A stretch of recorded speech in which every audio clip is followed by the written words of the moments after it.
started.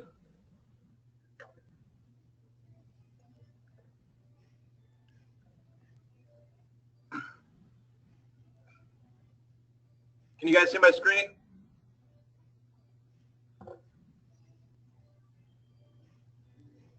Yeah. Yep. Okay. All right, cool. All right, so today we're going to talk about effective body comp changes for kind of the sessions you guys work within. There's quite a few people reach out and ask these questions, so I think it's a good topic to discuss overall with the entire staff. So I'm going to talk a little bit about increasing lean mass and also decreasing body fat within the sessions. Things we're going to kind of go over today, what's really realistic for the clients, what's optimal for a 30-minute session.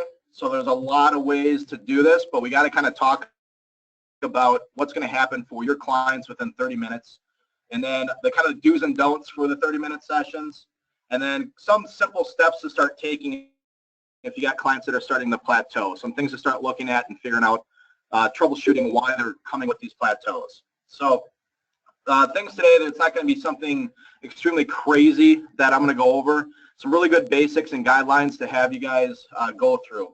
So as far as composition guidelines, I love the Jackson and Pollock guidelines. It's one of the more common ones used for percentage body fat for individuals.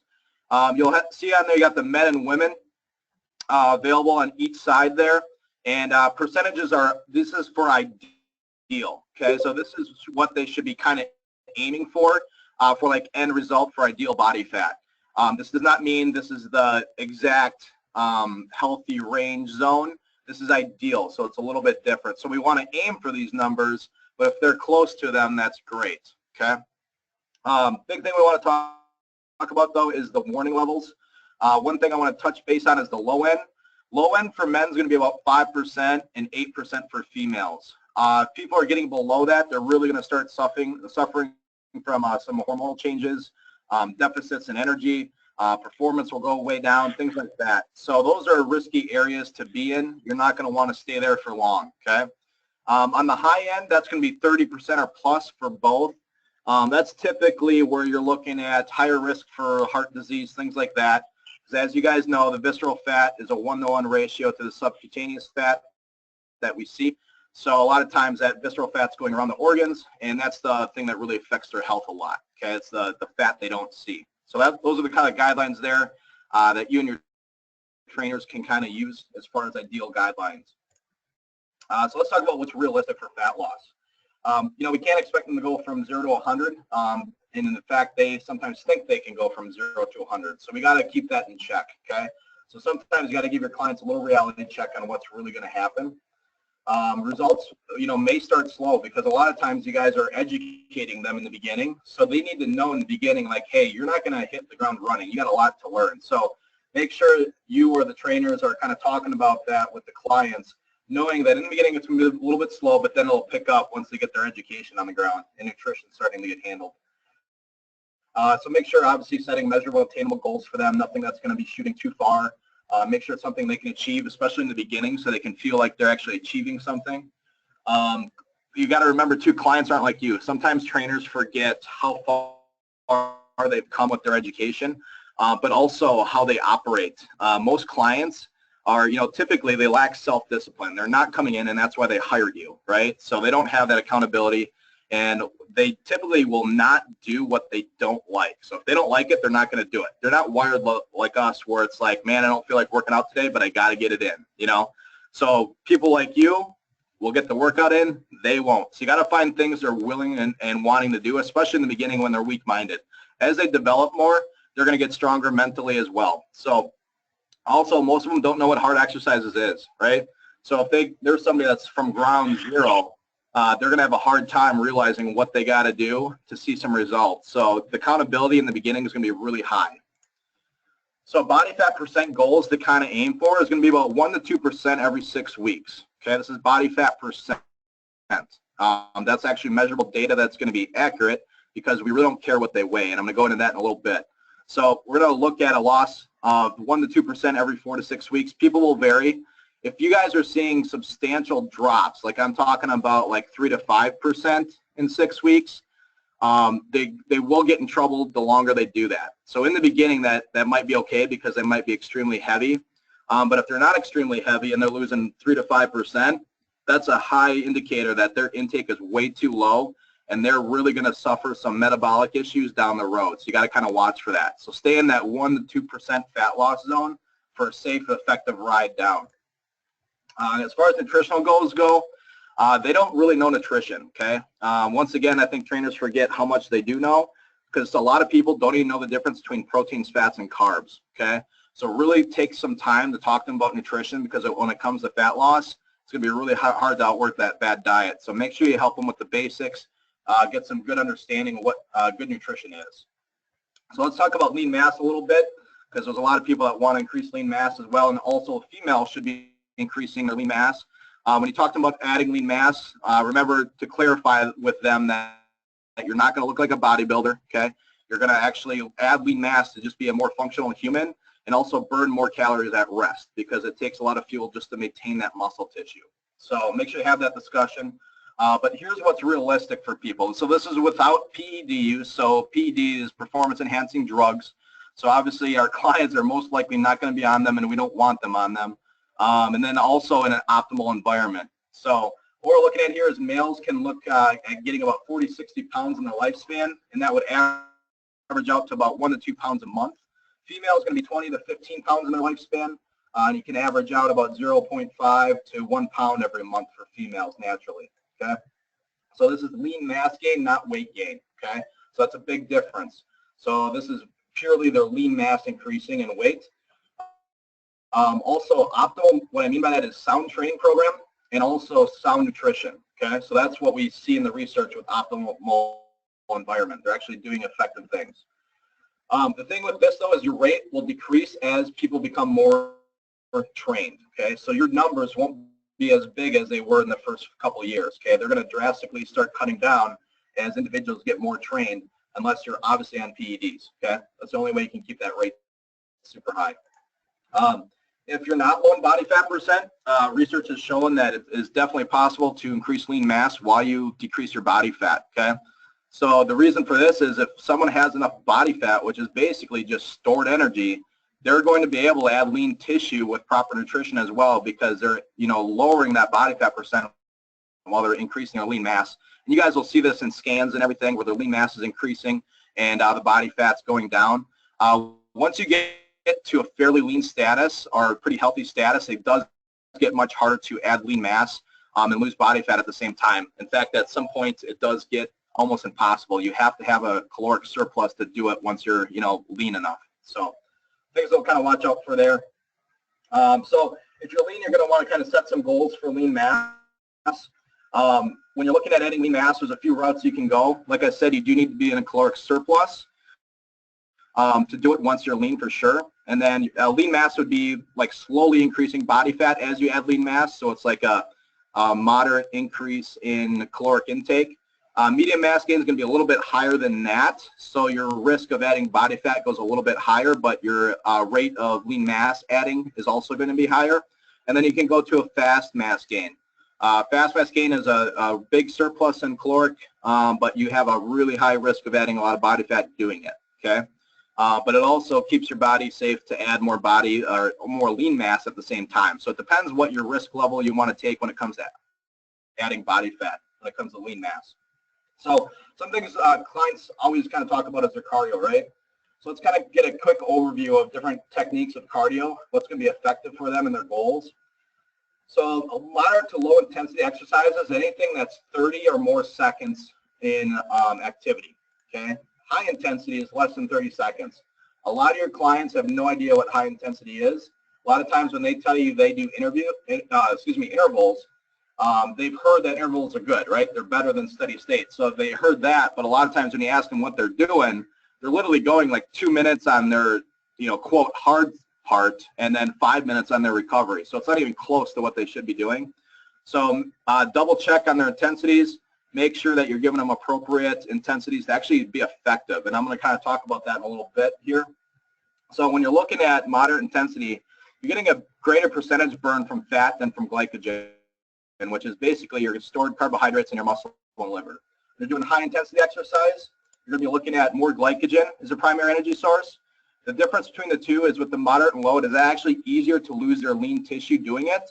And actually with the high intensity, you have higher retention of lean mass, and you can also even gain mass doing it, okay? It's all how the exercise is done. If you want to take a good example, look at these two pictures.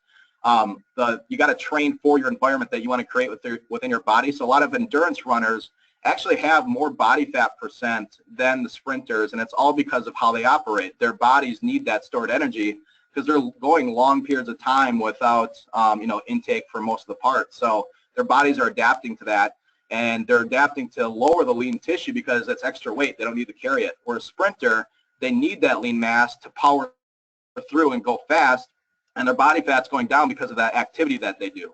So when you're looking at the two differences here, I'm kind of like saying, okay, so what? I don't really care about that, but you want to look at the total calories burned and what happens during, but also after the exercise. So here's a quick example. If we take 10 minutes is the equalizer, okay? 10 minutes of each. If you take 10 minutes of low intensity, these are just pure examples, okay? Because everyone has different metabolic rates and everything. So, but you're going to be looking at your 50 calories burned from fat and 40 from carbs from low intensity, and you're going to be looking at 70 calories burned from fat and 110 calories burned from carbs. So the ratios are still like what I explained before. We don't really care what the source is. You got to look at the total output of this stuff. So you're looking at 90 total calories from the low, 180 total from the high intensity work. Now there's another thing too, because we're not done yet, okay? So what we got to look at is also what happens after the workout. So what we're looking at is with the low intensity, you burn very few calories while you do it, but also after, okay? What we want to do is get that, quote, afterburn effect that you see from high intensity work. When you're doing this, the calories burn for hours after, where low intensity, you might get a couple hours out of it if you're lucky, okay? So the amount of calories burned will vary based on exercise intensity, method, all that kind of stuff. But what we're looking at is maximizing that EPOC afterwards, okay? So that's exercise post-oxygen consumption. That's what's causing that extra burn afterwards because you got to repair your muscle tissue, all that kind of stuff. This typically climaxes within the first hour of post-exercise and then declines from there, okay? It's going to last anywhere from 10 to 72 hours when you have that EPOC effect, but don't get too excited about that. Now, it is significant. It helps over time, but sometimes people in the fitness industry get way too exaggerative about EPOC. So here's what happens. You got to look at the cumulative effects of EPOC, okay? So if you do 3 to 5 HIIT sessions within a week, that's an additional 200 to 400 calories burned, okay? So it's nothing super crazy coming from it, but it is good because if you think over time, if you add up your weeks, that's a lot of extra calories over time, okay, that they wouldn't have burned before. So that's the big picture there. So it's not so much like post-workout you're burning crazy amounts of calories. You are definitely burning more calories, but think about it in the longevity of things, okay? It's going to get them to their goal faster because their expenditure is going to be higher overall. So the other thing we want to look at is the training side as far as 30 minutes. I'm going to highly recommend total body work. And there's a few reasons for that, especially when they're in the beginning phases, okay? So most people are detrained, and they're typically messed up as far as muscle imbalances, things like that. Most people don't train properly. A lot of people will skip what they don't like. So if you give a dude an upper-lower split, they're typically going to skip the lower because dudes, for some reason, don't like lower, okay? Sometimes female will skip up an upper body. So we got to make sure that they're hitting everything when they come in. So you get the biggest amount of burn when they come in. So if you think about it, your arm workout isn't burning much fuel. So if you give them an old school bro split, what's going to happen is some of those days they're barely burning anything and other days they're burning a lot, okay? So we want to get the maximum amount of burn every single workout, and that's done by total body work, okay? You got to hit every single muscle group. So that's kind of maximizing your 3 times a week protocol, okay? Now, if they're doing like 5, 6 days and they're more advanced, yeah, do some splits, that's fine. But in the beginning, they got to start doing total body to maximize that potential. Also, that's a greater potential for gaining lean mass. What happens is we're seeing in the research, you got to hit the muscle groups multiple times per week to see maximal growth. If you're only hitting your muscle groups once a week, you're losing out on a lot of growth potential. So you're kind of minimizing your growth gains by only doing an old school bro split. So an old school bro split would basically be Like you do legs one day, you do chest and back another day, you do an arm day. That's a typical old school bro split. You got to get away from that because that is not maximizing growth potential. But you can see some great results from it, okay? See a lot of great physiques come from that. It's just not optimal, okay? So think optimal. You want to maximize results, you got to hit it multiple times per week. Hope that makes sense. So when we're looking at 30-minute sessions, biggest thing is going to be consistency, okay? We need them to do at least 3 days a week. If they're not doing that, it's going to be a constant struggle for them. The other thing is science only matters if they do it, okay? So you can give them HIIT training, all this kind of stuff I'm talking about, but if they don't do it, it's not going to matter. So we got to make sure we're maximizing their effort and doing something they're actually going to do. So we got to make sure it's retainable too. So we got to look at their schedule. So if they tell you 3 days a week is their max, that's fine. You can still see great results of 3 days a week. We just got to maximize their time here, okay? So you got to make sure they're doing good stuff when they come in, and try to get them to do stuff outside as well, just for extra expenditure. So instead of, taking the elevator every single day, maybe do a bunch of stairs, okay? You got to get them moving is the bottom line. So plateaus. Some of your clients are definitely going to see some plateaus. I'm sure you guys have already gone through this before with them. But here's some quick things to kind of touch on when you're addressing these issues. So the biggest thing is going to be issues. Some trainers, if you don't know, you can actually check the usage of your clients at the club. So go see your club manager, ask them to pull up your member, and they'll show you exactly when they came into the club, okay? So check on that. That's a good way to look at it, because if they're coming in and they're actually not, that's going to be a big problem, right? Nutrition, biggest thing here, like I said, you can't outwork a bad diet. So you got to make sure we're addressing it. If you're not addressing nutrition, they're really going to struggle with their goals. It doesn't matter what you do in that gym. If they're doing a bad diet, it's not going to happen. So biggest thing is journaling, okay? Figure out what they're doing. Even when I work with athletes, I have to find out what their metabolic capacity is before we can start cutting, okay? Because what happens is if their metabolic capacity is super low, and what I mean by that is they're barely eating or they're on a low intake, they will definitely not lose body fat. In fact, they're going to start gaining body fat and start struggling, okay? So just make sure overall with your clients, you don't have to get too advanced, but you got to make sure that their intake is appropriate for fat loss and they're eating correctly. So biggest thing there, let them know it's not as simple as calories in versus calories out. You're not a robot, you're not a math equation, you're more advanced than that. So the other thing is intensity. Biggest thing with intensity is you got to make sure, obviously, that as you guys know, getting good workouts in, kind of like what we're talking about. If you guys have FitMetrics, phenomenal system for you guys to check out intensity. Trainers can go in and check on each individual workout of their client to make sure they're working out at appropriate intensities. If you don't have FitMetrics, maybe a good option would ask them to get a heart rate belt and apply it to an app where you can check on their workouts that way too. Okay. Also, team training is a great option for you guys. If you have a client that's really struggling getting in with appropriate workouts on their own, team training is a great position for them to get into because you're getting led by a professional. Shannon writes the workouts for those, so we got to that's making sure intensity is appropriate. And then all they got to do is get modified based on where they're at. So always suggest team training if they're struggling, because it's a great thing to keep them going in the right direction, and still by a professional at a low rate too while they're working with you. So here's kind of a quick review of the do's. Use reliable data. Scale is not reliable. Your weight does not matter. We care what you're made up of. It's basically your lean mass versus your fat mass. That's what affects your health, not your weight. Okay. So number one thing as far as learning this is going to be DEXA scan and underwater weighing. Those are the number one gold standards right there. There's going to be number two-ish. So it's either going to be calipers or in-body. Okay, there's two different variables here. Calipers, the reason why calipers are very accurate is because you're literally just folding the skin. But you have to be a skilled person to do it. You got to know what you're doing. If you don't know what you're doing, you're going to get bad readings. Okay, so it's more of a practice thing. But if you got somebody skilled doing the calipers, it's a great assessment because there is no other variable that's going to affect that reading besides a human error, okay? So the calipers will exactly get that fold, where these other systems, there's variables. So like InBody is a phenomenal system. It's 98% accurate to a DEXA scan, but the problem is there's still variables you got to watch for, okay? You got to make sure they're properly hydrated, things like that. So you got to take that into account. So it's kind of a tie between those two is what I would say for accuracy. Bioimpedance is number three. It's okay. You're going to get some, averages. The best thing to do with bioimpedance, if that's what you're using, is go off of averages. Okay, average out what they're doing because you're not going to get exact reading off of that. Last but not least would be probably tape measure. If you're not comfortable with anything else, at least measure something. And tape measure, the problem with that is obviously if they're adding lean tissue as well, the tape's not going to shrink as much as the just pure fat would. Okay, so you got to watch for that. Make sure you assist with nutrition. So just overall better choices, right? Eating less is not the answer, so make sure they know that. A lot of people tend to think the less they eat, the more they're going to lose, which is absolutely false. You want to aim for optimal, but adjust for consistency. I always say this because you want to aim for what's best. You want to do what science has proven, but you also got to adjust for their consistency. If they're not going to do it, doesn't matter, right?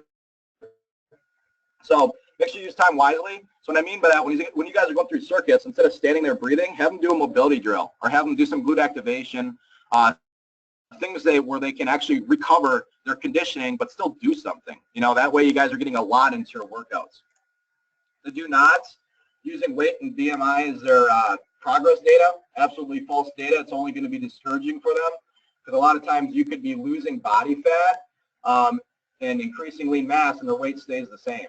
Okay, so you're going to have a lot of issues with that. So your weight varies daily. BMI is absolutely worthless. I'm sure you guys know that. It's just basically height versus your weight. It doesn't mean anything. But varies daily by hydration, your weight does, food intake, the time of day, your hormones. There's so many things going on with weight. So it's unreliable data. So if you're using it, it's okay to use it if someone's extremely overweight.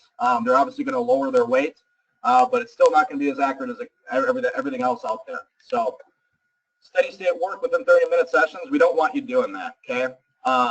Basically what's happening with that is you'd be wasting a lot of time, and we don't want you standing next to them just going on the bike, okay? So they can do steady state on their own, but within the sessions, make sure you're doing that good work that they need to do.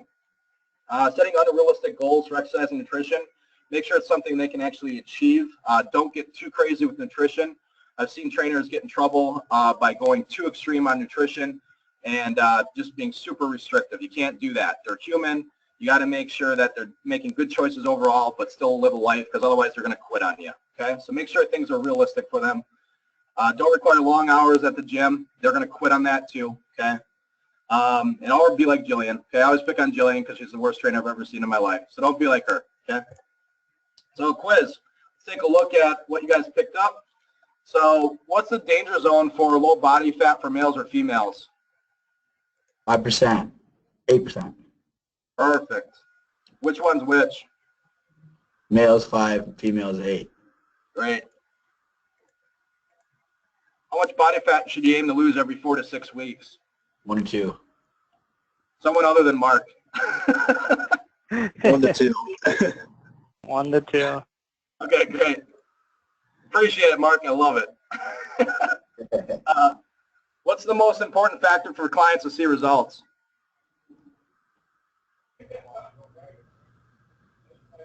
What do you guys think? Consistency. Yeah, who said that? Which one? Consistency? Yeah. That was All me. right, you got it? That a boy. Nice. Yep, consistency. Well, Ron, I quote there for you guys. Why is this thing cardio not optimal for fat loss? Yet everyone does it. Force release. What's that? Releases cortisol if you go too long. Oh, Mark, don't answer. What else we got? Erica, what do you think? What Mark said, cortisol. Okay, we'll talk about cortisol another day. There's some new research on that. What else you guys think? Can you repeat the first part of the question? Kind of cut out. Sure. Why is steady state cardio not optimal for fat loss, yet everyone does it?